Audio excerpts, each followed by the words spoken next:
For the stitch library at CrochetKim, I've decided to add the Tunisian Simple Stitch to back loop. Now ordinarily, when you do a simple stitch, you just insert your hook under the front vertical bar and pull through a loop.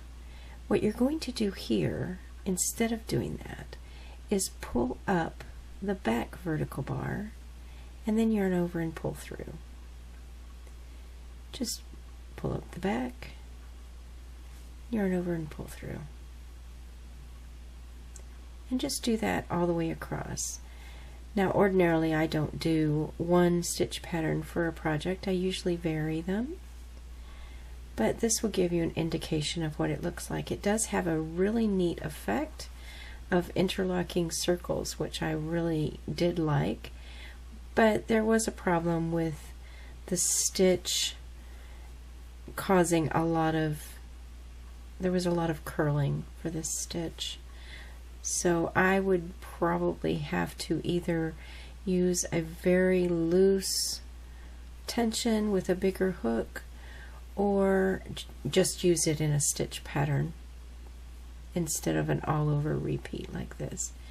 Now when you get all of your loops on, all you will do is just chain one and yarn over and pull through two for the remainder.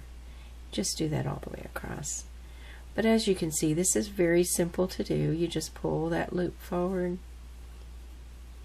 and then you just treat it like a simple stitch the rest of the way. It's very simple.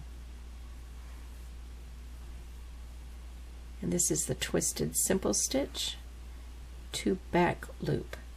Now the last stitch, I like to go under the two outer vertical bars just for stability, and then chain one, yarn over and pull through two, and just do that all the way across. And that's how you complete the simple stitch to back loop. And just do that all the way across.